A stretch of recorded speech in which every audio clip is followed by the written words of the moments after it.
Minggu untuk kita semua. Puji Tuhan, Bapak Ibu yang dikasihi Tuhan, apa kabar? Ya, semoga Bapak Ibu semua ada dalam sehat, dalam berkat Tuhan, dalam kebaikan dan cinta kasih Tuhan.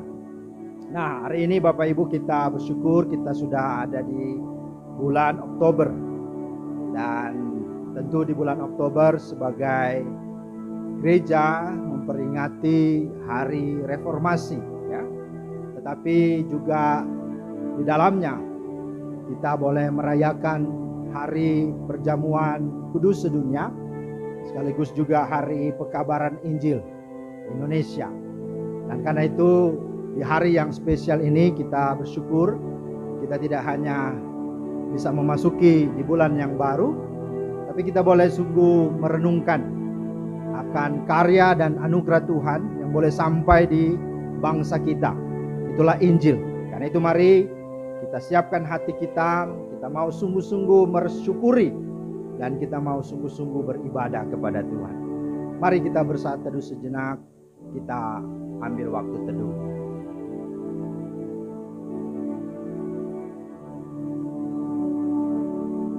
Amin. Puji Tuhan, Bapak Ibu yang dikasihi Tuhan. Ya, kita mari bangkit berdiri. Kita mengangkat pujian ibadah yang sejati, ibadah yang berkenan. Itulah ibadah yang tulus dan murni bagi Tuhan. Haleluya.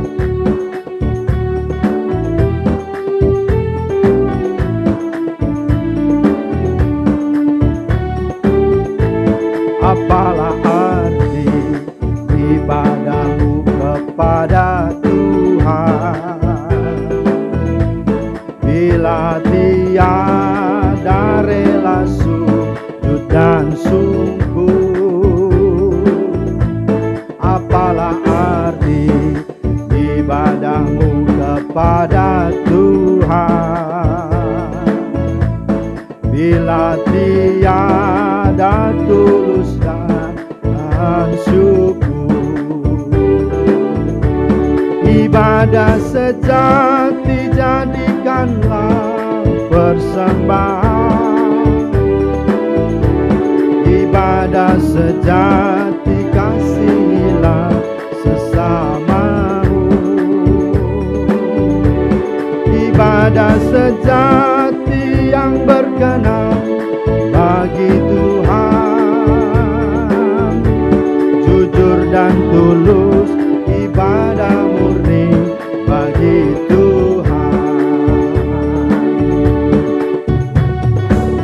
Bait kedua, berbahagialah orang yang hidup beribadah. Berbahagia orang yang hidup beribadah, yang melayani orang susah dan dan penuh kasih menolong orang yang terbeban. Itulah tanggung jawab orang beriman. Ibadah sejati jadikanlah persembahan. Ibadah sejati yang berkenan bagi Tuhan. Ibadah sejati yang berkenan bagi Tuhan, jujur dan tulus, ibadah murni bagi Tuhan. Ibadah sejati, ibadah sejati yang berkenan bagi Tuhan, jujur dan tulus, ibadah murni bagi Tuhan. Karena itu jemaat yang dikasihi Tuhan, ketahuilah bahwa pertolongan kita dalam kebaktian raya Minggu yang dirangkaikan dengan Hari Perjamuan Kudus dan Pekabaran Injil di Indonesia adalah dalam nama Tuhan yang menjadikan langit dan bumi. kasih karunia dan damai sejahtera dari Allah Bapa kita dan dari Tuhan Yesus Kristus serta penghiburan Roh Kudus menyertai kita sekalian. Haleluya. Haleluya. Haleluya. Haleluya.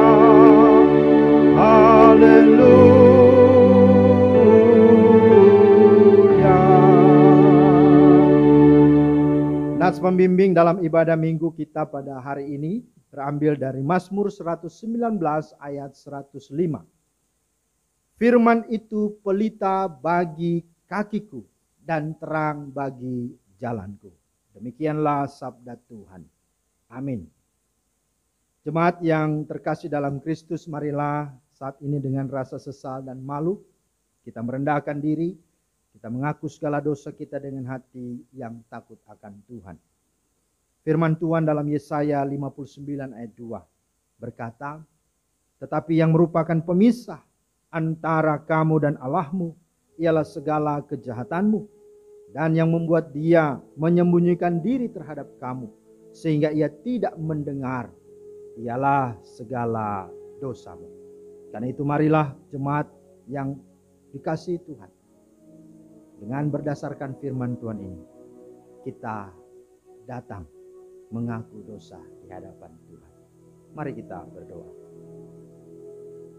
Kami sadar ya Tuhan bahwa tidak ada yang tersembunyi di mata-Mu.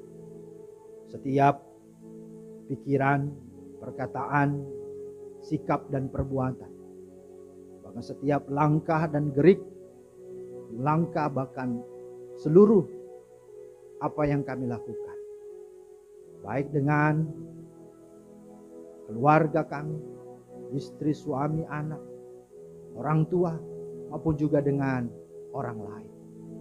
Kami akui di hadapan-Mu, kami sering mendukakan hati Tuhan dengan menyakiti hati sesama, dengan melakukan hal-hal yang tidak berkenan kepada-Mu. Karena itu Tuhan, saat ini kami membawa seluruh keberadaan kami, dosa-dosa kami, pelanggaran kami, seraya memohon belas kasih-Mu Tuhan. Ampunilah kami, kasihanilah kami. Layakan, kuduskan, sucikan, tahirkan, bersih murnikanlah kami, sehingga kami boleh berkenan dan ibadah yang kami sungguh lakukan menjadi dupa yang harum di hadirat Tuhan, menyenangkan hati Tuhan. Kasihanilah kami orang yang berdosa ini. Kami bawa dan kami serahkan. Kami percaya Tuhan mendengar, dan sebagaimana firman-Mu, Engkau setia dan adil. Engkau mengampuni segala dosa kami. Terima kasih Tuhan. Dalam nama Tuhan Yesus kami berdoa. Amin. Bapak Ibu yang dikasihi Tuhan Yesus Kristus, puji nama Tuhan. Dengarkanlah berita anugerah di mana saudara telah mengaku dosa dengan sungguh-sungguh. Maka ada berita anugerah dari Tuhan Yesus Kristus. Yohanes 3:16 berkata, karena begitu besar kasih Allah akan dunia ini, sehingga ia telah mengaruniakan anaknya yang tunggal, supaya setiap orang yang percaya kepadanya tidak binasa, melainkan beroleh hidup yang kekal. Maka berdasarkan firman Tuhan ini, sebagai hamba Yesus Kristus, saya memberitakan bahwa pengampunan dosa telah berlaku dalam nama Bapa, Anak, dan Roh Kudus. Karena begitu Allah cinta dunia, hingga diberikannya anaknya yang tunggal, supaya yang percaya tidak binasa, melainkan dapat hidup kekal. Karena itu jemaat Tuhan, dengarkanlah petunjuk hidup baru. Yesaya 48 ayat 18 berkata, sekiranya engkau memperhatikan perintah-perintahku, maka damai sejahteramu akan seperti sungai yang tidak pernah kering, dan kebahagiaanmu akan terus berlimpah seperti gelombang-gelombang laut yang tidak pernah berhenti. Kiranya Roh Kudus membantu kita untuk melakukan kehendak Allah dalam kehidupan kita sehari-hari. Amin. Puji bagi nama Tuhan. Bapak Ibu yang dikasihi Tuhan, kita sungguh telah mengalami pengampunan dan berita anugerah serta petunjuk hidup yang baru. Mari kita responi dengan kita bersalaman, ya, sebagai rasa syukur kita satu dengan yang lain, karena Tuhan sungguh baik. Dan mari kita mau bersama-sama mensyukuri juga hari reformasi, hari pekabaran Injil sedunia, dan juga hari perjamuan kudus.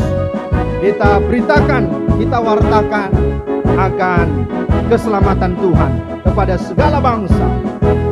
Haleluya.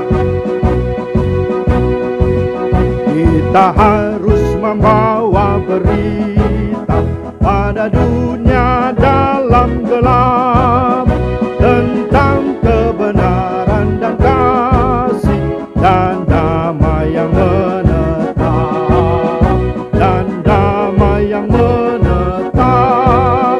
Karena gelap jadi remang pagi dan remang jadi siang kan, kuasa Kristus kan nyatalah ramani dan cemerlang.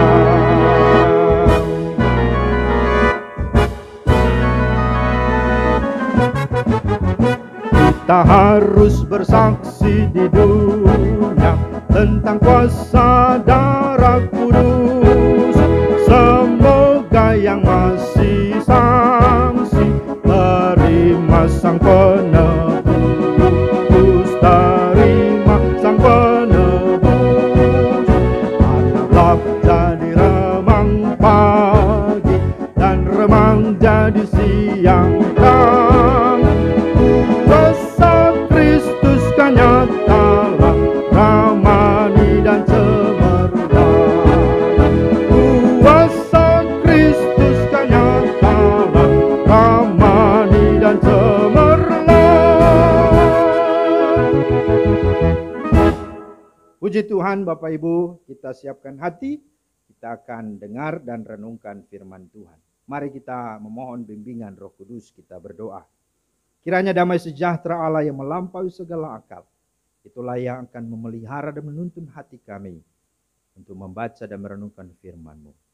Dan oleh Roh Kudus memampukan kami menghidupinya dan melakukannya dalam kesehari-harian kami.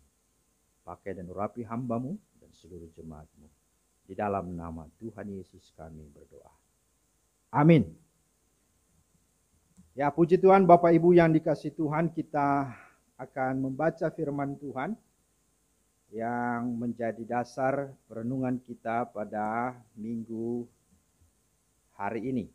Kita buka di dalam Matius pasal 21 ayat 33 sampai 46. Mari kita membuka Alkitab kita buka dari Matius 21 ayat 33 sampai 46. Saya akan baca untuk kita semua. Perikopnya perumpamaan tentang penggarap-penggarap kebun anggur. Dengarkanlah suatu perumpamaan yang lain. Adalah seorang tuan tanah membuka kebun anggur dan menanam pagar sekelilingnya. Ia menggali lubang tempat memeras anggur dan mendirikan menara jaga di dalam kebun itu. Kemudian ia menyewakan kebun itu kepada penggarap-penggarap, lalu berangkat ke negeri lain. Ketika hampir tiba musim petik, ia menyuruh hamba-hambanya kepada penggarap-penggarap itu untuk menerima hasil yang menjadi bagiannya. Tetapi penggarap-penggarap itu menangkap hamba-hambanya itu. Mereka memukul yang seorang, membunuh yang lain, dan melempari yang lain pula dengan batu. Kemudian tuan itu menyuruh pula hamba-hamba yang lain, lebih banyak daripada yang semula. Tetapi mereka pun diperlakukan sama seperti kawan-kawan mereka. Akhirnya ia menyuruh anaknya kepada mereka, katanya, Anakku akan mereka segani. Tetapi ketika penggarap-penggarap itu melihat anaknya itu, mereka berkata seorang kepada yang lain, ia adalah ahli waris. Mari kita bunuh dia supaya warisannya menjadi milik kita. Mereka menangkapnya dan melemparkannya keluar kebun anggur itu lalu membunuhnya. Maka apabila tuan kebun anggur itu datang, apakah yang akan dilakukannya dengan penggarap-penggarap itu? Kata mereka kepadanya, ia akan membinasakan orang-orang jahat itu dan kebun anggurnya akan disewakannya kepada penggarap-penggarap lain yang akan menyerahkan hasilnya kepadanya pada waktunya.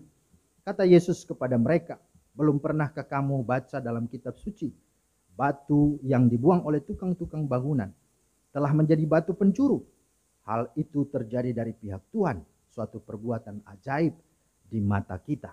Sebab itu aku berkata kepadamu bahwa kerajaan Allah akan diambil daripadamu dan akan diberikan kepada suatu bangsa yang akan menghasilkan buah kerajaan itu. Dan barang siapa jatuh ke atas batu itu, ia akan hancur, dan barang siapa ditimpa batu itu, ia akan remuk. Ketika imam-imam kepala dan orang-orang Farisi mendengar perumpamaan-perumpamaan Yesus, mereka mengerti bahwa mereka lah yang dimaksudkannya, dan mereka berusaha untuk menangkap dia, tetapi mereka takut kepada orang banyak karena orang banyak itu menganggap dia nabi. Itulah pembacaan firman Tuhan dalam minggu ini. Berbahagialah kita yang mendengar serta memelihara firman Tuhan dalam kehidupannya hari lepas hari. Shalom Bapak Ibu yang dikasihi Tuhan. Puji Tuhan, kita bersyukur di hari perjamuan kudus dan pekabaran Injil di Indonesia ini, merayakan hari reformasi, kita merenungkan firman Tuhan di bawah tema dengan hikmat Allah, pahami dan hidup dalam firman-Nya. Ya, dengan hikmat Allah, pahami dan hidup dalam firman-Nya. Nah Bapak Ibu, kita sungguh bersyukur memasuki bulan Oktober ini. Ya, puji Tuhan. Dan bersyukur karena ada kesempatan lagi kita renungkan firman Tuhan. Dan tema pada minggu ini menarik. Tapi sebelum kita membahasnya, pertanyaannya adalah bagaimana bisa kita memahami firman dan menghidupi firman dengan hikmat Allah. Ya. Bagaimana? Memangnya kita bisa? Jawabannya memang gak bisa. Memahami dunia ini aja susah, apalagi memahami firman. Ya. Kenapa? Karena inti dari pemberitaan firman Tuhan atau pusat dari pemberitaan firman itu adalah Yesus Kristus. Yaitu Allah yang datang menjadi manusia. Tapi tidak hanya menjadi manusia, dia menjadi hamba. Dia menderita dan puncaknya dia mati, dan ironisnya dia matinya di mana? Disalib. Maka mustahil atau tidak mungkin ya, orang bisa memahami ya, firman Tuhan. Mustahil ya, orang bisa percaya atau orang bisa memiliki hikmat. Ya wong Allah seperti itu kan begitu. Alias irasional. Nah itulah sebabnya dalam Matius 21 ayat 33 sampai 46 Yesus menyampaikan perumpamaan tentang penggarap-penggarap di kebun anggur. Di mana perumpamaan ini menunjukkan tentang para pemimpin rohani, yaitu ahli Taurat, imam, orang Yahudi begitu, dan Farisi, yang adalah tokoh, yang adalah figur yang sungguhnya dicontohi berkaitan dengan kehidupan ya, melayani Tuhan, yang tahu firman Tuhan, yang giat mematuhi hukum Tuhan, justru tidak bisa memahami dan tidak bisa menghidupi firman Tuhan. Dan itu yang terlihat. Mereka menolak para pemberita firman Tuhan, yaitu para nabi. Ya, dalam perjanjian lama bahkan menolak hikmat Allah. Apa itu hikmat Allah? Itulah Yesus Kristus Tuhan yang datang ke dalam dunia, yang dalam perumpamaan ini digambarkan sebagai anak pemilik kebun anggur. Ya, jadi perumpamaan ini dikatakan anak pemilik kebun anggur itulah Yesus Kristus Tuhan. Sementara manusia yang digambarkan di sini adalah penggarap-penggarap kebun anggur. Ya itulah para pemimpin rohani itu. Itulah umat Allah, umat Yahudi itu. Di sini dikatakan mereka memberontak dan ingin menguasai atau mau sama dengan Allah, yang dalam perumpamaan ini digambarkan dengan keinginan menguasai kebun anggur. Inilah yang membuat mereka menolak, bahkan membunuh anak Allah yang adalah hikmat bagi umat manusia. Ya, jadi itu sesungguhnya ya intisari dari maksud perumpamaan ini. Akibatnya kita melihat pemilik kebun anggur menghakimi mereka dan mengambil kembali kebun anggur dari mereka, dan kemudian memberikan kepercayaannya yang baru kepada apa? Penggarap-penggarap kebun anggur yang baru. Yakni kepada orang-orang baru yang setia bekerja dengan sungguh-sungguh menaati perintah Tuhannya. Nah, siapakah penggarap-penggarap yang baru itu? Nah, itulah orang-orang percaya dari segala bangsa, termasuk saudara dan saya. Jadi ada suku-suku bangsa di luar bangsa Israel yang adalah katanya umat pilihan itu, karena mereka menolak anak Allah, ya Tuhan bangkitkan bangsa-bangsa. Dan itulah penggarap-penggarap kebun anggur yang baru. Nah, inilah yang disebut dengan apa? Anugerah Tuhan. Inilah yang disebut dengan kasih karunia Tuhan. Bahwa kalau kita bisa ikut bagian dalam anugerah keselamatan, itu karena Dia Tuhan, Allah yang telah membukakan pintu anugerah itu kepada kita semua. Maka melalui firman Tuhan ini dengan tema dengan hikmat Allah, pahami dan hidup dalam firman-Nya, setidaknya ada 3 pelajaran penting yang kita bisa dapatkan dari perumpamaan ini. Apa itu? Yang pertama, bahwa percayalah kepada Yesus yang adalah Tuhan dan sang hikmat Allah itu sendiri dengan takut dan gentar. Ini yang pertama. Barulah kita bisa pahami dan barulah kita bisa hidup dalam firman-Nya. Ya kalau kita menolak sang hikmat, bagaimana? Apalagi kita pahami dan hidup dalam firman-Nya dengan hikmat Allah. Nah, bagaimana mau memahami hikmat Allah itu sendiri, kita tidak miliki, kita tidak imani. Karena itu maka yang pertama harus kita lakukan adalah apa? Percayalah kepada Yesus. Artinya miliki Dia. Hidup di dalam Dia adalah sang hikmat Allah itu sendiri. Dengan takut dan gentar. Perhatikan ayat 37 sampai 39. Dikatakan akhirnya Ia menyuruh anaknya kepada mereka. Katanya, anakku akan mereka segani. Itulah harapan daripada yang disampaikan ini adalah Tuhan atas kebun anggur itu kan. Dia utus anaknya, dia berpikir ya nanti anaknya kan disegani, dihormati. Mungkin mereka takut, tapi juga enggak kan begitu ya. Dan ayat selanjutnya dikatakan, tetapi ketika penggarap-penggarap itu melihat anaknya itu, mereka berkata seorang kepada yang lain, ia adalah ahli waris. Mari kita bunuh dia, supaya warisannya menjadi milik kita. Mereka menangkapnya dan melemparkannya keluar kebun anggur itu lalu membunuhnya. Nah, inilah sikap umat pilihan Allah itu, ya, Yahudi bahkan dunia, ya, yang disampaikan di sini dalam firman Tuhan di dalam Yohanes 1 ayat 10 sampai 11 juga telah menyatakan itu. Dikatakan apa? Ia telah ada di dalam dunia ini dan dunia dijadikan olehnya, tapi dunia tidak mengenalnya. Jadi artinya dia datang ke dalam dunia. Ya, memang dunia tidak kenalnya, tapi apa? Tidak hanya itu, tapi dia lebih spesifik, dia datang kepada milik kepunyaannya. Itulah umat Allah itu, itulah orang-orang Israel, itulah orang Yahudi. Ya. Tetapi apa? Tetapi orang-orang kepunyaannya itu tidak menerimanya. Nah, inilah. Jadi jika kita tidak percaya Yesus dan menerimanya, jangan harap kita bisa memahami dan menghidupi firman Tuhan. Ya, enggak akan, mustahil. Apalagi memahami dan menghidupinya dengan hikmat Allah. Jadi enggak bisa. Karena memang hikmat dunia ini bagi Tuhan adalah kebodohan. Itu bisa dibaca dalam 1 Korintus pasal 1. Ya. Malah apa yang bodoh, apa yang lemah, apa yang hina oleh dunia ini justru dipilih Allah untuk mempermalukan segala hikmat dunia ini. Wah, itu yang sungguh-sungguh disadari. Karena itu jangan bermegah dengan kehikmatanmu, jangan bermegah dengan kebijaksanaan, kepandaian, kepintaranmu. Karena itu tidak layak, bahkan menjijikkan di hadapan Tuhan. Apalah arti engkau punya profesor, doktor, dan segalanya? Gak bisa. Apalagi Anda teologi lebih parah lagi kan. Karena ini sesuatu yang serius. Sudah di bidangnya tentang Tuhan tapi tidak hidup seperti Tuhan. Waduh, tidak hidup apa yang Tuhan inginkan, ya itu lebih parah lagi. Gitu ya.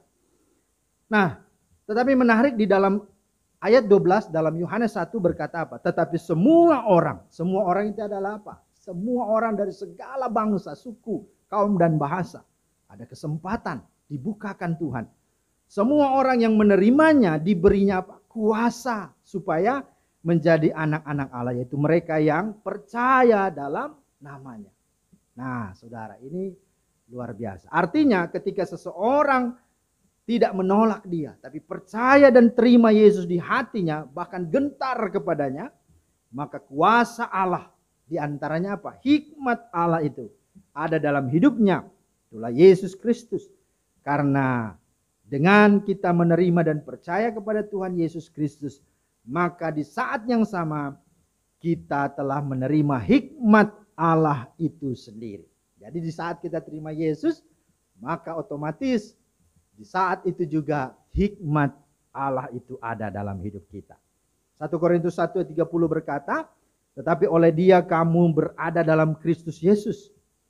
Kita berada dalam Kristus Yesus yang oleh Allah telah menjadi hikmat bagi kita. Jadi dengan kita sungguh berada di dalam Kristus, maka hikmat Allah itu menjadi apa? Bagian dalam hidup kita. Ia membenarkan, menguduskan dan menebus kita. Ya. Kemudian 1 Korintus 2 ayat 7 juga berkata, sebab apa? Yang kami beritakan ialah hikmat Allah yang tersembunyi dan rahasia, yang sebelum dunia dijadikan telah disediakan Allah bagi kemuliaan kita. Ya, luar biasa ya. Bahkan Yesus sendiri pernah berkata dalam Injil Lukas 11:31b, dikatakan apa? Sebab ratu ini ya, dari ujung bumi untuk mendengarkan hikmat Salomo, dan sesungguhnya yang ada di sini, itulah Yesus sendiri ya, dia berkata lebih daripada Salomo. Jadi apa? Yesus itu sang hikmat. Salomo adalah orang yang diberi dan dikaruniai hikmat. Maka tentu dikatakan oleh Yesus, yang ada di sini itulah saya lebih dari Salomo. Jadi artinya dia itulah sang hikmat itu sendiri. Maka saudara, ini menjadi hal yang penting dan hal yang fundamental, hal yang mendasar dan prinsip. Tidak bisa kita bisa menghidupi apalagi memahami firman dengan hikmat Allah. Tidak bisa. Kalau hikmat itu tidak ada dalam diri kita. Kalau sang hikmat itu, itulah Yesus Kristus, tidak ada di dalam hidup kita.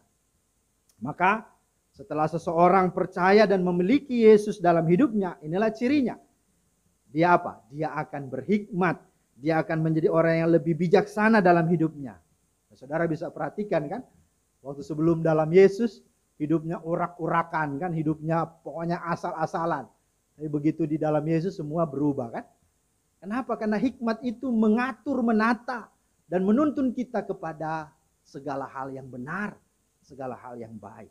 Ya, dia akan suka, haus dan lapar akan firman, bukan akan dunia dan gemerlapnya dunia ini, bukan.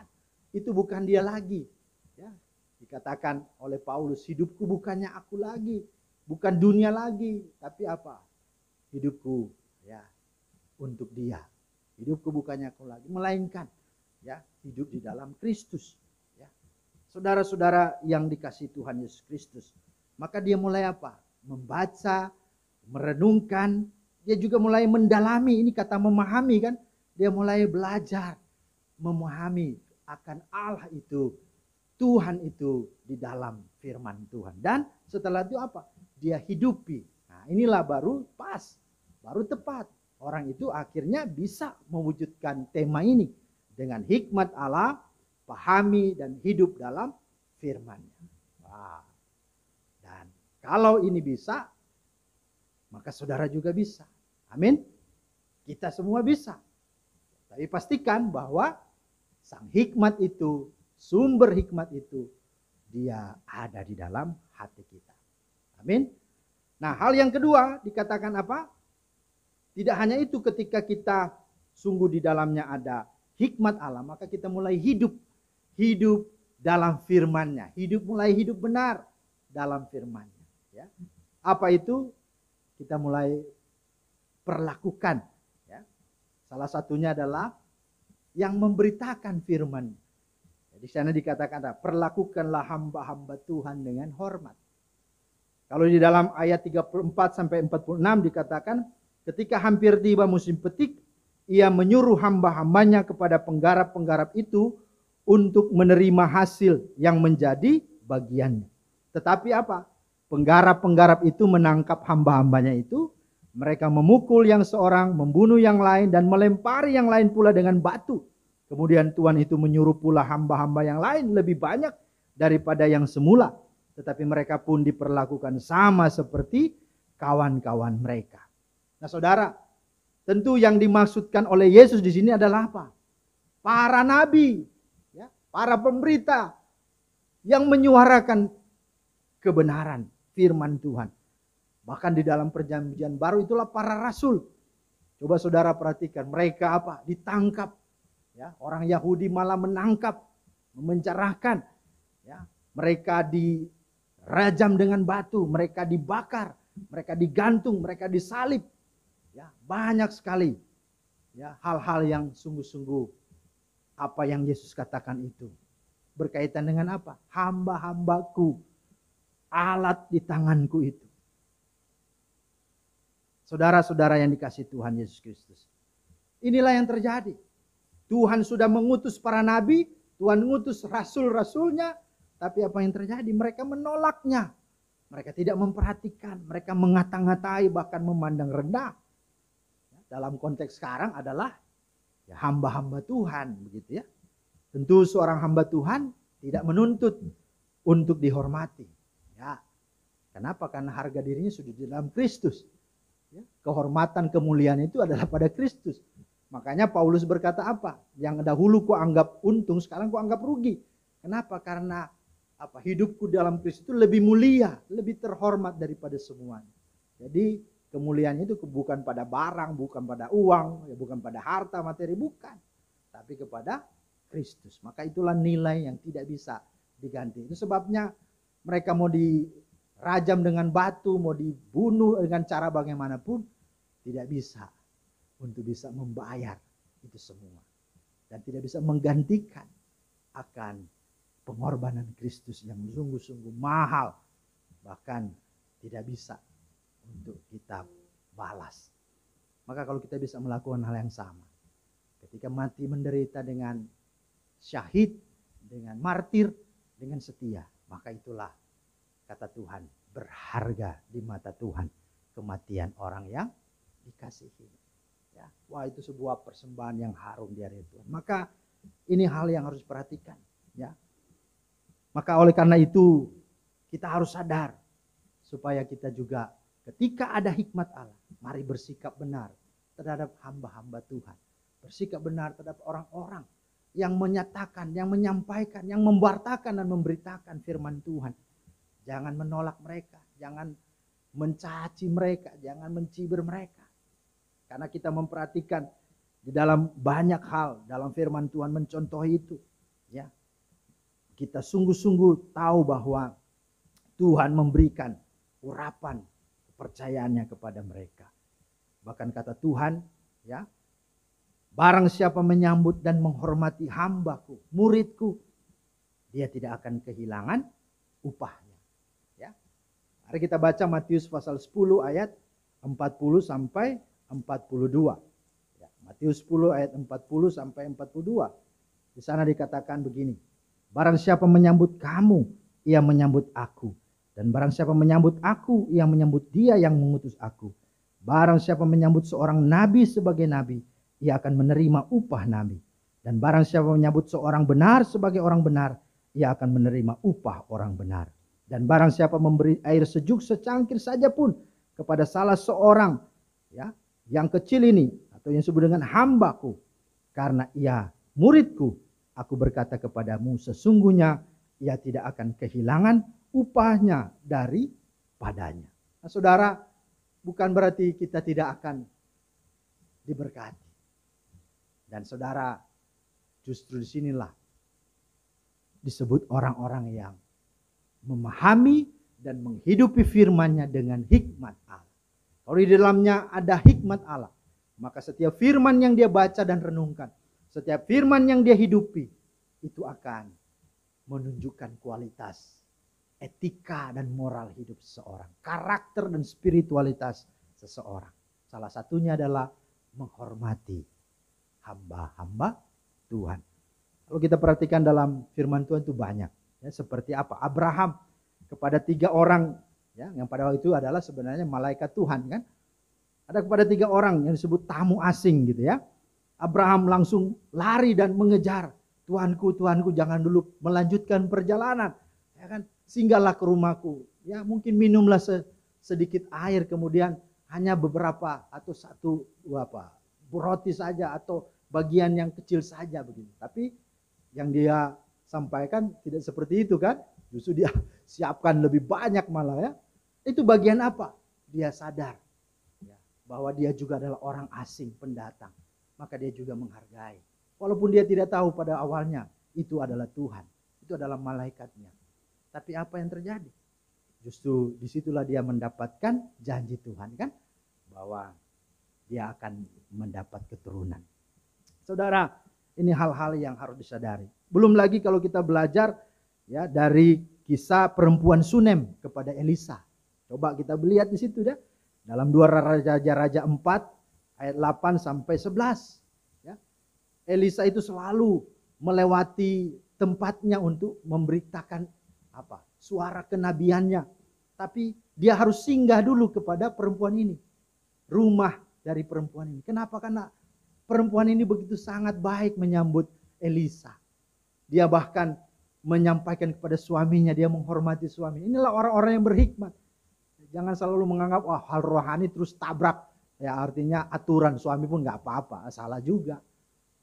Artinya kita harus sadar bahwa dalam diri kita ketika ada hikmat Allah, maka melakukan firman pun itu dengan benar. Bukan hantam kromo, yang penting ini Roh Kudus, ini firman. Tidak begitu. Karena hikmat Allah tidak mungkin bertentangan dengan norma-norma hidup yang dimana Tuhan sendiri pun yang mengaruniakan itu.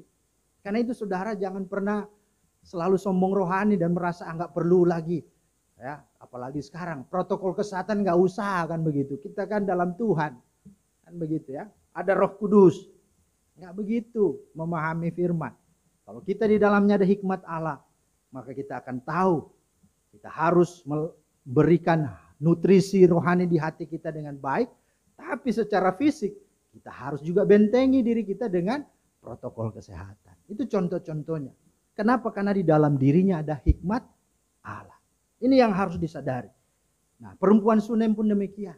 Dia menyediakan rumah khusus atau kamar khusus untuk Elisa. Dia bangun sendiri dengan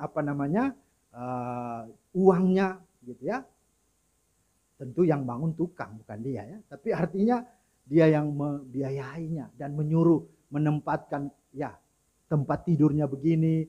Kemudian dia harus punya meja khusus. Wah, luar biasa. Nah, itulah orang-orang yang menghormati hamba Tuhan. Dan apa yang terjadi? Dia yang tidak punya anak juga, kan? Akhirnya apa? Tuhan karuniakan anak. Nah, saudara, tapi jangan ya dengan motivasi juga tidak baik gitu loh. Ya saya hormati hamba Tuhan supaya saya punya berkat. Salah juga. Ya. Lakukanlah semuanya dengan benar. Karena pasti yang kita terima juga akan benar. Itu yang Tuhan mau. Banyak hal. Belum lagi kalau kita lihat bicara tentang Daud dengan Saul, kan? Padahal itu kan Daud disakiti betul-betul, kan? Dikejar, mau dibunuh. Padahal apa sih salahnya Daud? Kan enggak ada. Tapi ketika ada kesempatan Daud membunuh Saul, dia tidak bunuh. Ya kan? Dia cuma gunting puncak daripada jubahnya Saul kan. Kemudian dia mau tunjukkan, buktikan. Sebenarnya kesempatan untuk membunuh Saul itu ada. Tapi dia berkata bahwa engkau diurapi Tuhan. Jadi meskipun ada hamba Tuhan yang jahat, jangan pernah kita menghakiminya. Tapi serahkan saja sama Tuhan. Dan Tuhan yang akan berperkara dengannya. Dan kita terus bersikap yang baik dan yang benar. Inilah hikmat Allah yang Tuhan berikan. Jangan seperti orang-orang Yahudi yang digambarkan dan diperumpamakan Yesus di sini. Dan inilah hal-hal yang menarik. Belum lagi bicara tentang Lydia dan kepala penjara. Ketika Paulus dan Silas dibebaskan, apa yang terjadi? Lydia datang untuk apa? Menjamu, memberikan ya pelayanan khusus untuk apa? Memberikan makan minum kepadanya. Kemudian singgah di rumahnya kan. Belum lagi kepala penjara, akhirnya apa? Seisi keluarganya juga diselamatkan, bertobat. Siapa lagi? Cornelius, kepala ya yang begitu pemimpin dan orang yang terkenal. Tapi ketika Petrus datang, dia langsung ya berlutut dan menyembah Petrus. Kemudian Petrus juga kaget. Wah, jangan sembah saya ini hanya manusia biasa. Wah, ini contoh-contoh ya. Ini ada banyak contoh, tapi mari kita belajar. Kalau kita di dalamnya ada hikmat Allah, maka firman itu akan kita pahami dengan benar, dan firman itu akan kita hidupi dan lakukan juga dengan benar. Ada amin? Ya. Dan yang terakhir, bicara tentang dengan hikmat Allah, pahami dan hidup dalam firman-Nya, maka mari ini yang harus menjadi realisasinya. Kalau kita perhatikan ayat 45 sampai 46, di sana dikatakan apa? Ketika imam-imam kepala dan orang-orang Farisi mendengar perumpamaan-perumpamaan Yesus, mereka mengerti bahwa mereka lah yang dimaksudkannya, dan mereka berusaha untuk menangkap dia. Tetapi mereka takut kepada orang banyak karena orang banyak itu menganggap dia nabi. Nah, saudara coba perhatikan dan lihat ya. Bukannya mereka sadar ya dan bertobat karena memang Yesus ya memakai perumpamaan ini ya supaya mereka juga bisa mengerti. Karena mereka tidak bisa ditegur langsung-langsung kan. Tuhan pakai dengan bahasa yang halus sebenarnya. Tapi apa? Mereka malah tersinggung, mereka sakit hati, mereka marah-marah dan hendak berniat membunuh Yesus. Ya. Nah, banyak juga kita begitu kan. Dalam mendengar firman, membaca firman, waktu dengar khotbah, ya, kalau ada yang menyinggung-nyinggung, wah marah dia. Oh ini khotbahnya ini ya nyinggung-nyinggung saya aja. Atau malah dia menganggap khotbah itu bukan miliknya, milik suaminya, milik istrinya gitu kan. Yang waktu itu tidak bersama dia. Wah dia dalam hati berkata, wah ini cocok buat istri saya ini. Oh cocok buat suami saya. Kan begitu. Jadi orang tidak betul-betul hidupi firman. Dan benar-benar memahami bahwa apa. Ketika firman disampaikan. Dan ketika kita mendengar ya khotbah. Kita baca dan renungkan. Maka ketika ada teguran. Ya, kita harus terima. Bukan ngambek, marah-marah. Ketika ada dosa yang disingkapkan, kita harus apa? Akui, bukan menyembunyikannya. Ketika ada janji Tuhan, waktu kita baca firman, kita harus apa? Pegang itu, amini itu. Waktu ketika ada perintah Tuhan, kita harus taati. Dan ketika ada hukum dan larangan, kita harus patuhi. Bahkan ketika ada berkat-berkat Tuhan yang disampaikan dalam firman Tuhan, maka kita harus amini kan begitu. Inilah yang bicara tentang sikap hati. Ya. Kalau kita baca dalam Amsal 3 ayat 5 sampai 7 itu merepresentasi tentang pahami dan hidupi ya akan firman-Nya. Itu dikatakan begini, percayalah kepada Tuhan dengan segenap hatimu dan janganlah bersandar kepada pengertianmu sendiri. Akuilah dia dalam segala lakumu, maka ia akan meluruskan jalanmu. Janganlah engkau menganggap dirimu sendiri bijak, takutlah akan Tuhan dan jauhilah kejahatan. Perhatikan ayat ini dua, ya ada dua hal yang esensi sebagaimana tema kita. Pahami, jangan pakai pengertianmu sendiri, ya kan? Jangan kita menganggap kita bijak, gitu kan? Tetapi yang kedua dikatakan hidupi, artinya apa? akuilah dia dalam segala lakumu, bukan hanya mulutmu. Banyak orang mulutnya berseru Tuhan, Tuhan kan, Tuhan bilang nggak kenal. Tapi dalam perilaku hidup kita, ya. Dan dikatakan jauhilah kejahatan. Itu artinya apa? Itu pemahaman dan perbuatan kita itu connect, ya, satu. Itulah yang disebut dengan integritas antara kata dan perbuatan itu satu, ya, nggak ada yang bertentangan. Maka belajar juga dari jemaat Berea dalam Kisah Rasul 17 ayat 11. Inilah arti pahami dan hidupi. Coba kalau kita perhatikan jemaat Berea di dalam Kisah 17 ayat 11, bahwa jemaat, ya, di kota itu, itulah Berea, lebih baik hatinya dari apa? Orang-orang yang ada di Tesalonika. Kenapa? Karena waktu mereka mendengar firman, mereka menerimanya dengan kerelaan hati. Kemudian mereka ke rumah dan mereka apa? Menyelidiki lagi. Ya, jadi ketika saya khotbahkan ini, mereka cuma tidak hanya dengar dari saya saja, tapi apa? Mereka pulang ke rumah, mereka selidiki lagi apakah yang saya katakan itu benar atau tidak. Nah, inilah orang-orang yang hidup dalam firman dan memahami firman dengan benar. Maka jelaslah dikatakan lebih baik hatinya dari orang-orang yang ada di Tesalonika. Wah, luar biasa. Ini contoh. Ya. Maka mari kita pahami, hidupi firman itu dengan hikmat Allah. Pastikan yang pertama, bahwa sang hikmat itu ada di hati kita. Yang kedua, ketika di dalam diri kita ada hikmat Allah, maka bagian dari kita hidupi firman itu menghormati hamba-hamba Tuhan. Dan yang ketiga adalah kita bisa sungguh-sungguh hidup. Di antaranya pemahaman kita dan perbuatan kita itu betul-betul searah, selaras dengan firman Tuhan. Ya, karena di dalam Mazmur tadi, ya, 119 ayat 105, firman itu pelita bagi kakiku dan suluh bagi jalanku, atau terang bagi jalanku. Nah, saudara, ini yang harus disadari. Sehingga kita bersyukur bahwa melalui tema ini kita diingatkan supaya mari jangan merasa cukup puas untuk, ya, saya sudah baca firman selesai. Tidak. Firman itu harus dihidupi. Maka itulah yang akan menjagamu, melindungimu, dan itulah yang akan menyelamatkan engkau dari berbagai-bagai persoalan, tantangan di dalam dunia ini, dalam kehidupan ini. Maka sebagai kesimpulannya, Bapak Ibu Saudara, perhatikan bahwa tanpa hikmat Allah, apalagi tanpa memahami dan menghidupi firman Tuhan, siapapun, mulai dari sejarah kita bisa lihat, ya, para pemimpin-pemimpin, raja-raja, ya, pemerintah, bahkan rakyat siapapun dia, ya, tidak akan punya kebenaran. Mereka tidak akan punya arah.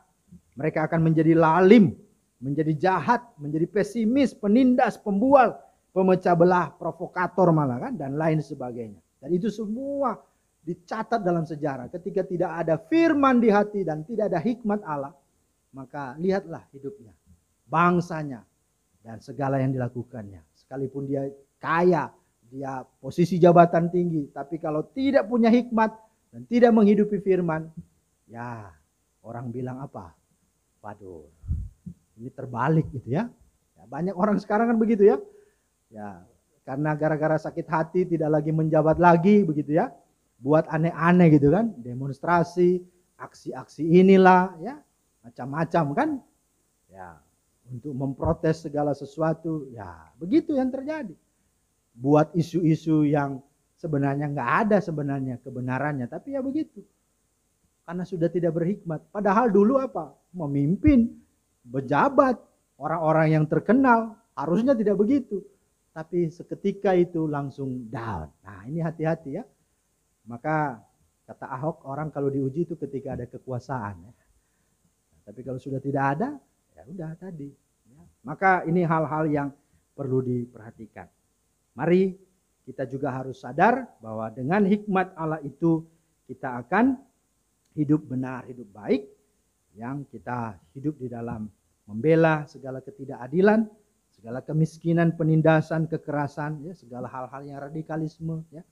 Ketika ada itu, maka itu akan membuat kita mampu untuk berhadapan dengan siapapun. Meskipun mungkin secara jumlah kita minoritas, tapi tetap kualitas itu menjadi mayoritas. Sehingga orang akan lihat bahwa kekristenan tidak hanya dihitung, tapi juga diperhitungkan. Ya, itu harus dipahami. Mari ya kita menjadi anak-anak Tuhan dimanapun kita harus berkiprah dan terus eksis untuk menyatakan hikmat Allah. Karena kita sudah memahami firman dan sungguh-sungguh tahu menghidupinya. Dengan hikmat Allah kita akan hidup dan kita akan memahami segalanya dengan benar. Tuhan Yesus memberkati. Amin. Mari kita berdoa. Terima kasih Tuhan untuk firman-Mu. Hamba berdoa, meteraikanlah dalam hati kami dan mampukan kami Roh Kudus agar kami menjadi pelaku-pelaku firman-Mu. Dalam nama Yesus kami berdoa. Amin. Bapak Ibu yang dikasihi Tuhan Yesus Kristus, mari kita akan menyatakan segala rasa syukur kita dengan iman yang sungguh kepadanya melalui pengakuan iman rasuli. Mari kita bangkit berdiri, kita bersama orang percaya dan gereja dalam segala abad menyatakan itu dengan hati yang takut akan Tuhan.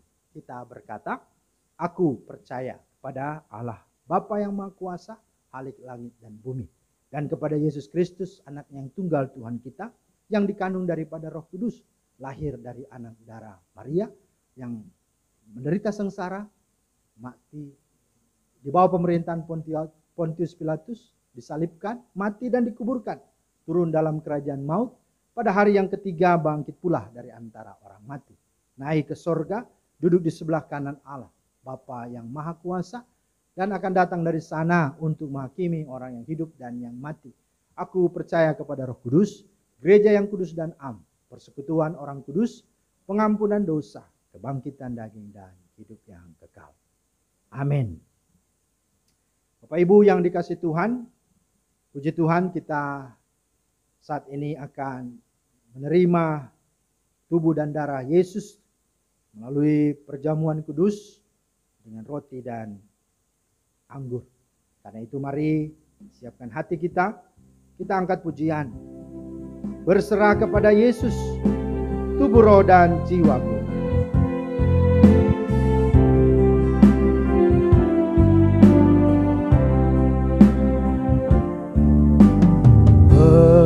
Berserah kepada Yesus, tubuh, roh, dan jiwaku. Ku kasihi, ku percaya, ku ikuti Dia terus. Aku berserah,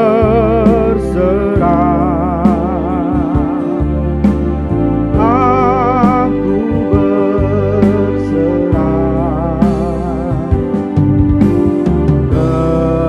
kepadamu, Juru Selamat. Aku berserah. Jemaat yang dikasihi Tuhan Yesus Kristus, mari siapkanlah dirimu, arahkan hatimu untuk menerima perjamuan kudus. Namun sebelumnya dengarkanlah ketetapan perjamuan kudus. Hakikat perjamuan kudus. Yang pertama, perjamuan kudus dilaksanakan berdasarkan firman Allah sebagai peringatan akan kesengsaraan, kematian, dan kebangkitan Yesus Kristus. Kedua, roti melambangkan tubuh Yesus yang menderita dan mati untuk menciptakan tubuh baru, yaitu jemaatnya. Darah Kristus ditumpahkan di kayu salib untuk pengampunan dosa kita dan hidup yang kekal. Karena itu mari kita memahami dan memiliki sikap yang benar ketika menerima atau menghadap perjamuan kudus. Bahwa yang pertama, hendaklah keberadaan tubuh, jiwa, dan roh kita tertuju kepada penderitaan dan kematian Yesus Kristus. Kedua, Hendaklah kita menyelidiki hati dan pikiran kita dan mengakui dosa-dosa kita di hadapannya. Apabila kita bermusuhan dengan orang lain, saudara, atau sesama anggota jemaat, maka kita wajib mengampuninya serta berdamai dengan dia. Ketiga, janganlah hati dan pikiran kita melekat pada roti dan anggur yang kelihatan ini, melainkan dalam iman. Carilah perkara yang di atas di mana Kristus ada dan duduk di sebelah kanan Allah. Dan yang terakhir, perjamuan kudus ini disediakan bagi mereka yang sudah lahir baru, dibaptis dewasa atau sudah menerima sidi jemaat. Mari sebelum kita menerima perjamuan kudus ini kita berdoa. Kami menyerahkan seluruh hidup kami, tubuh, jiwa, roh kami. Ketika kami akan menerima tubuhmu dan darahmu melalui roti dan anggur ini, kami berdoa, Tuhan layakkanlah kami, Tuhan kuduskanlah kami, sehingga kami boleh menerimanya dan kami boleh mengalami berkat serta kuasa melalui perjamuan kudus ini. Dan biarlah kami boleh hidup untuk terus hidup memuliakan Engkau. Kami serahkan dalam nama Tuhan Yesus. Amin. Bapak Ibu yang dikasihi Tuhan Yesus Kristus, firman Tuhan dalam Matius 26 ayat 27, Yesus mengambil roti, kemudian dia mengucap berkat dan berkata, ambillah, makanlah, inilah tubuhku. Kemudian sesudah itu ia mengambil cawan atasnya dan mengucap syukur serta berkata, minumlah semua dari cawan ini, sebab inilah darahku, darah perjanjian yang ditumpahkan bagi banyak orang untuk pengampunan dosa.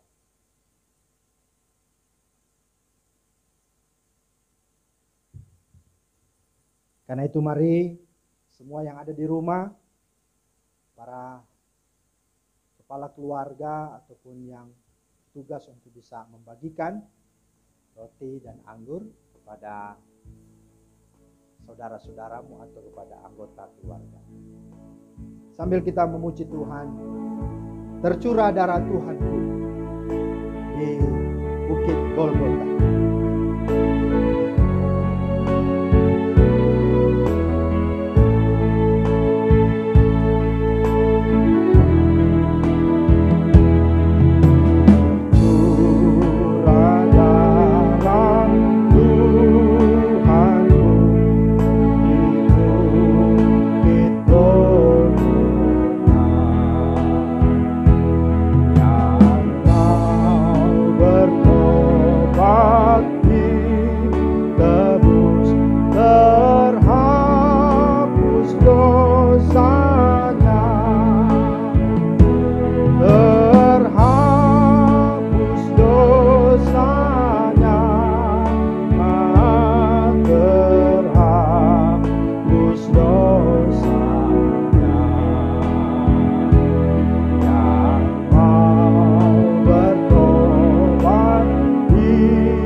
Semua sudah menerima roti dan anggur? Mari saya undang semua yang di rumah bangkit berdiri. Mari peganglah roti di tanganmu, angkatlah tinggi-tinggi serta dengarkanlah firman Tuhan. Sebab apa yang telah aku teruskan kepadamu, telah aku terima dari Tuhan, yaitu Tuhan Yesus pada malam waktu ia diserahkan. Ia mengambil roti dan sesudah itu ia mengucap syukur atasnya. Ia memecah-mecahkannya dan berkata, inilah tubuhku yang diserahkan bagi kamu. Perbuatlah ini menjadi peringatan akan aku. Mari dengan penuh syukur dan iman yang sungguh kepadanya, terimalah roti ini yang adalah tubuh Kristus. Makanlah.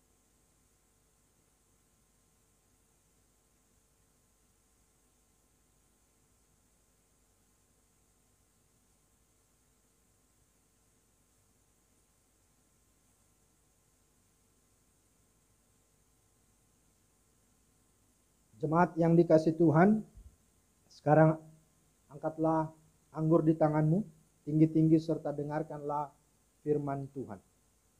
Demikian juga yang mengambil cawan sesudah makan dan berkata, minumlah semua dari cawan ini, sebab ini adalah perjanjian baru yang dimeteraikan oleh darahku.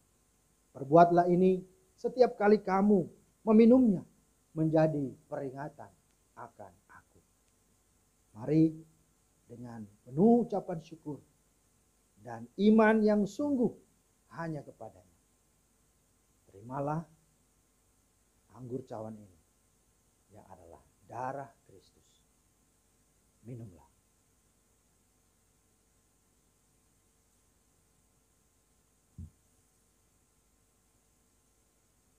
Jemaat yang dikasihi Tuhan, ingatlah bahwa setiap kali kamu makan roti ini dan minum cawan ini, kamu memberitakan kematian Tuhan Yesus Kristus sampai Dia datang. Mari kita berdoa. Kami telah menerima tubuhmu dan darahmu, merupakan sebuah kehidupan yang sungguh-sungguh meyakinkan dan membawa kami lagi yakin untuk menjalani sepanjang bulan yang Tuhan boleh beri di bulan Oktober ini. Kami memulai denganmu ya Tuhan, karena kami sadar bahwa hidup ini hanya karena anugerah-Mu. Maka setiap hari minggu di dalam bulan ini pun kami yakini bahwa Tuhan Engkau ada dan menyertai hidup kami. Maka semua yang kami lakukan dalam hidup kami, dalam rumah tangga kami, dalam pribadi kehidupan sehari-hari kami, di dalam pekerjaan kami, pelayanan kami, dan apapun pergumulan dan masalah apapun itu, bersama dengan Tuhan, dengan anugerah yang kami telah terima ini, kami mampu menghadapi dan bisa berkemenangan, dan kami boleh didapati memuliakan nama Tuhan dan diberkati Tuhan. Terima kasih Bapa. Kami percaya setiap kami yang telah menerima tubuhmu dan darahmu, segala pergumulan apapun, sakit penyakitnya, masalah hidupnya, Tuhan ada, menopangnya, menguatkan, bahkan memulihkan dan menyembuhkannya. Terpujilah namamu Bapa, dalam nama Tuhan Yesus kami berdoa. Amin. Jemaat dipersilakan duduk. Puji Tuhan Bapak Ibu yang dikasih Tuhan, kita sudah menerima roti dan anggur adalah lambang dari tubuh dan darah Kristus. Mari saat ini sebagai rasa syukur kita akan memberikan dan mengembalikan sebagian dari berkat Tuhan melalui persembahan pada hari ini. Bahwa Tuhan sudah mengaruniakan keselamatan dan penebusannya dan pemeliharaannya untuk kita. Maka sebagai tanda pengakuan iman dan syukur kita, mari kita memberi dengan sebuah landasan firman Tuhan. Sebab itu janganlah kamu khawatir dan berkata, apakah yang akan kami makan, apakah yang akan kami minum, apakah yang akan kami pakai. Tetapi carilah dahulu kerajaan Allah dan kebenarannya, maka semuanya akan ditambahkan kepadamu. Matius 6, 31, 33. Mari kita memberikan persembahan syukur kita dengan mengangkat pujian. Sudahkah yang terbaik kau berikan? Haleluya.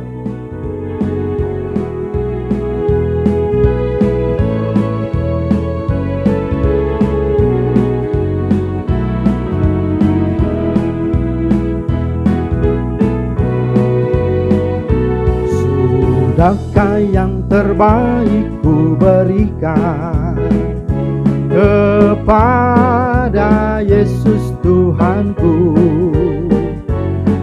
Besar pengorbanannya di Kalvari, diharapnya terbaik bagiku. Berapa yang terhilang telah ku cari, dan ku lepaskan yang terbelenggu. Sudahkah yang terbaik ku berikan kepada Yesus Tuhanku?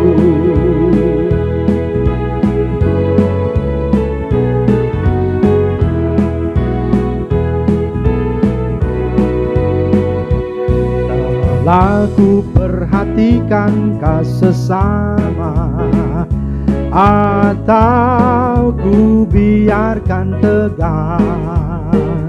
Ku patut menghantarnya pada Kristus, dan kasih Tuhan harus ku sebar. Berapa yang terhilang telah ku cari, dan ku lepaskan yang terbelenggu. Sudahkah yang terbaik ku berikan kepada Yesus Tuhanku, kepada Yesus Tuhanku. Ya, Bapak Ibu yang dikasihi Tuhan, kini kita akan berdoa untuk persembahan kita dan lanjutkan dengan syafaat dan doa Bapa kami. Mari kita siapkan hati, kita berdoa. Bapa di sorga, terima kasih untuk kesempatan pada minggu ini. Kembali lagi kami boleh mengembalikan akan berkat-Mu melalui persembahan syukur. Kami sadar ini tidak sebanding dengan yang sudah telah kami terima. Tetapi Tuhan, perkenankanlah Kau menerimanya dan memberkati. Ubahkanlah rupiah-rupiah ini menjadi karunia-karunia yang hidup, agar di dalam dan melalui ini semua boleh dapat dipakai untuk melebar luaskan kerajaan-Mu melalui setiap pelayanan dari Gereja Pokok Pukris Kota Wisata. Berkati para majelis yang mengelolanya, dan sekali lagi berkati seluruh jemaat yang sudah memberi ataupun yang belum sempat beri. Tuhan yang memberkati. Terima kasih Tuhan. Saat ini kami mau bersyafaat, kami mau berdoa untuk pekerjaan Tuhan, misi baik dalam negeri luar negeri. Tuhan memberkati semua hamba-hamba-Mu yang diutus ke berbagai wilayah, baik di dalam negeri luar negeri. Berkati para hamba-hamba Tuhan supaya mereka tetap tangguh, efektif dan sehat. Bahkan mereka sungguh-sungguh boleh dipakai dengan heran dan dahsyat, memenangkan banyak mungkin jiwa untuk boleh datang kepada Tuhan. Berkati akan semua lembaga-lembaga misi dimanapun mereka berada. Berkati semua gereja-gereja Tuhan untuk sungguh-sungguh memenuhi tujuan yang sangat-sangat mulia ini. Dan yang terpenting, itulah menuntaskan amanat agung, memberitakan Injil sampai ke ujung-ujung bumi. Terima kasih Tuhan, khususnya Gereja Pokok Kota Wisata juga. Tuhan tolong supaya dengan lembaga atau badan misi yang bahkan komisi atau majelis misi yang sudah terbentuk ini, Tuhan semakin berkati dan semakin lengkapi dan pakai untuk semakin lebih lagi mewujudkan akan segala hal berkaitan dengan misi amanat agung. Terpujilah Tuhan. Kami juga berdoa untuk bangsa negara ini. Terima kasih Tuhan, kami boleh ada dan terus bangsa ini ada dalam pemeliharaan-Mu. Secara khusus dengan adanya pemerintah yang ada, kami berdoa Pak Presiden, Wakil Presiden dan Kabinet Indonesia Maju, bahkan seluruh jajaran-jajaran yang ada secara khusus dalam menangani COVID-19 ini. Tuhan karuniakan hikmat, Tuhan karuniakan takut Tuhan, sehingga semua boleh bekerja dengan maksimal, dengan baik, dan bagian Tuhanlah yang akan meluputkan dan menjauhkan bangsa ini dari virus ataupun dari korban daripada virus COVID ini. Tuhan tolong supaya segala bencana COVID-19 ini segera berlalu dan Indonesia boleh kembali bangkit pulih dan membangun ke depan segala hal yang baik. Berkati juga badan legislatif, yudikatif, aparatur negara, TNI, Polri, Tuhan berkati. Terima kasih Bapak. Doa kami untuk gereja dan jemaat-Mu, berkati hamba-hamba Tuhan, para pendeta, majelis dan pengerja supaya sehati dan tetap setia melayani Tuhan sekalipun di tengah pandemi COVID ini. Biarlah kami tetap semangat, Tuhan jauhkan dari sakit penyakit, dan Tuhan berikan kami semangat dan terus berkobar-kobar, roh yang terus menyala-nyala melayani Tuhan. Terima kasih Bapa, berkati juga pelayanan yang kami lakukan di dalam pelayanan yang ada, baik itu dari anak-anak maupun remaja, bahkan juga wanita, kaum pria dan lansia dan seluruh jemaat Tuhan. Tuhan berkati. Kami doakan orang tua kami yang sudah lanjut usia, Bapak Ibu Sebayang, Bapak Ibu Pesik, Bapak Ibu Opusunggu, Bapak Ibu Runturambi, Bapak Sumarsono dan Ibu Sri Hartati, Oma Eti, dan Opa Fari Pelealu, Bapak Anwar, Ibu Dora Tiambun Herzog, Opung Maruli Silalahi, Opung Olosinta Borutobing, Bapak Bastian Tuaidan, Oma Eki Palanto, Ibu Fatila BTE, Bapak Tigor Simatupang, Bapak Angkup Situmeang, Pendeta Raden Sutopo, dan Bapak Pangaribuan. Tuhan tolong supaya orang tua kami ini Tuhan terus berikan kesehatan, bahkan imunitas yang sungguh-sungguh mampu terus menolong mereka menghadapi segala keadaan ini. Dan Tuhan, Engkaulah juga yang terus taruh di hati mereka sukacita damai sejahtera, bahkan berkat, sehingga lewat hidup mereka pun menjadi berkat bagi anak cucu dan seluruh keturunan mereka, bahkan juga generasi gerejamu. Terima kasih Bapa, berkati orang-orang yang sakit dalam pemulihan. Kami terus topang Bapak Sabar Gultom, Tuhan jamah, Tuhan pulihkan. Kami juga berdoa untuk Bapak Sumiharjo Pakpahan, Tuhan juga tolong. Yang saat ini sedang sakit juga khusus bagian telinganya. Kami berdoa menatang segenap kehidupannya Tuhan. Dalam nama Yesus, Tuhan jamah. Sehingga sakit di telinganya boleh Tuhan angkat. Tuhan gantikan dengan pemulihan, kesembuhan daripadamu. Demikian doa kami untuk Ibu Selvi Rembref, Opung Maratur Panggabean, Ibu Suti Sutompul, Ibu Oce Paulina, Ibu Rosita, Bapak Siaji Simatupang. Tuhan tolong terus pemulihan bagi hambamu ini. Bapak Priska Pelealu, adik Michael Tirtawinata, Ibu Kristina Ramona Bulan, Bapak Pendeta Nikodemus Sabudin juga Tuhan tolong supaya tetap sungguh semangat dalam menjalani semua proses kesehatan dan pemulihannya. Bahkan Opung Cindy, kami terus memohon Tuhan belas kasih-Mu supaya Opung Cindy juga boleh mengalami kesembuhan dari Tuhan dan Tuhan berkati. Terima kasih Tuhan, percaya bahwa pemulihan Tuhan secara khusus mujizat-Mu ada dan nyata bagi orang-orang yang berharap dan bersandar hanya kepadamu. Terpujilah nama-Mu Tuhan. Kami bawa dan serahkan semua anak-anak yang berkebutuhan khusus, Benyamin Tanjung dan Gunawan SLB Kriakon. Tuhan memberkati dan Tuhan terus pakai mereka menjadi berkat. Bapa di sorga, kami bawa dan serahkan juga untuk gereja-gereja-Mu Tuhan tolong. Secara khusus gereja GPD yang ada di Jonggol maupun juga gereja HKBP yang ada di Cikarang yang sungguh mengalami kesulitan untuk beribadah.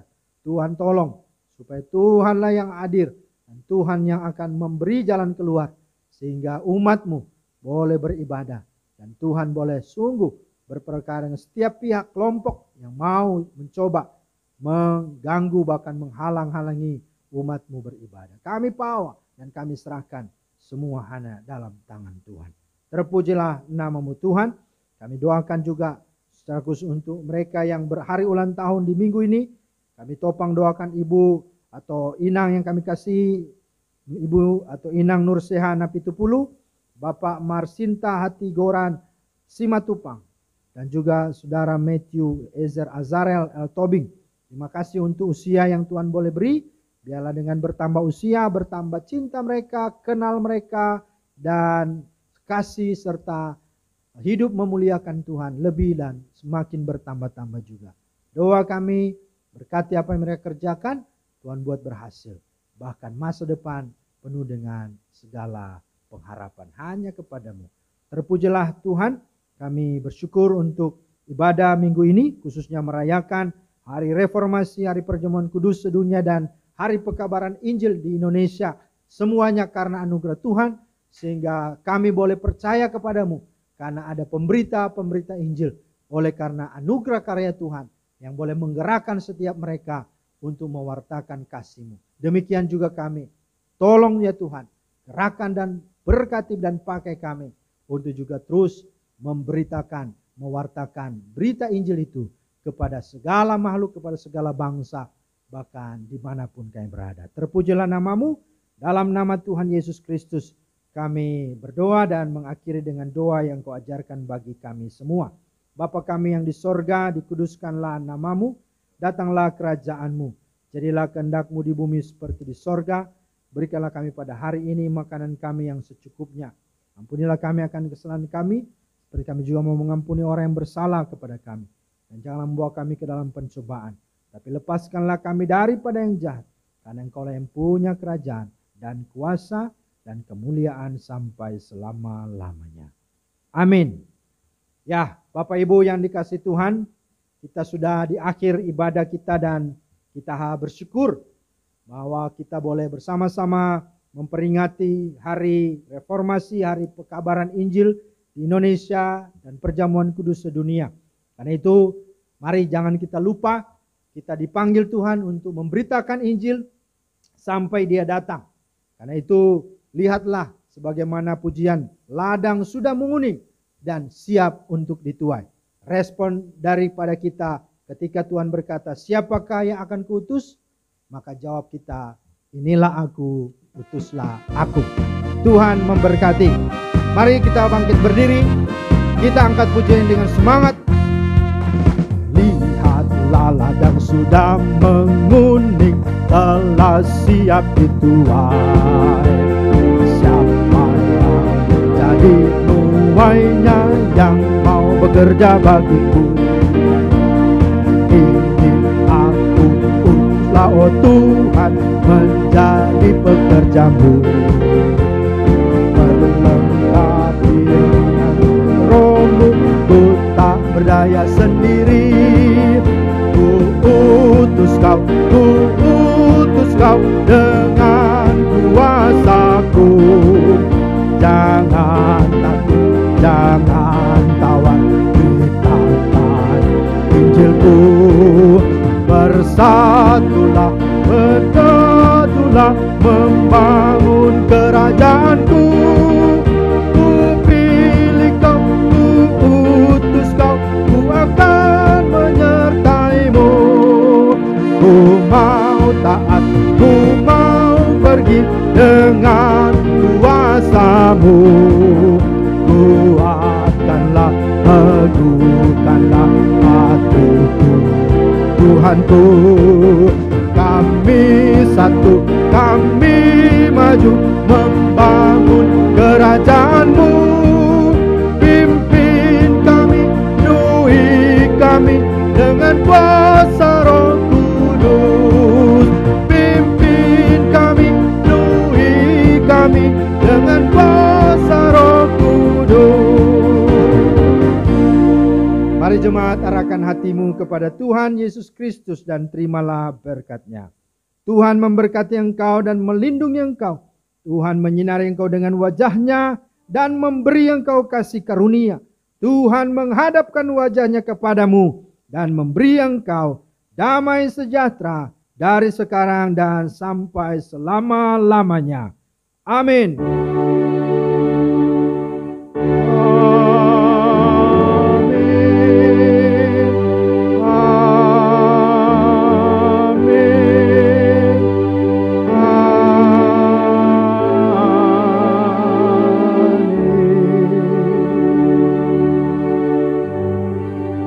Jemaat bersatu teduh sejenak. Kita bersyukur beribadah kepada Allah.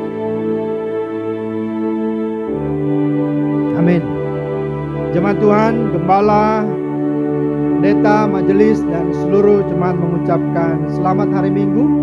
Tuhan Yesus memberkati. Shalom.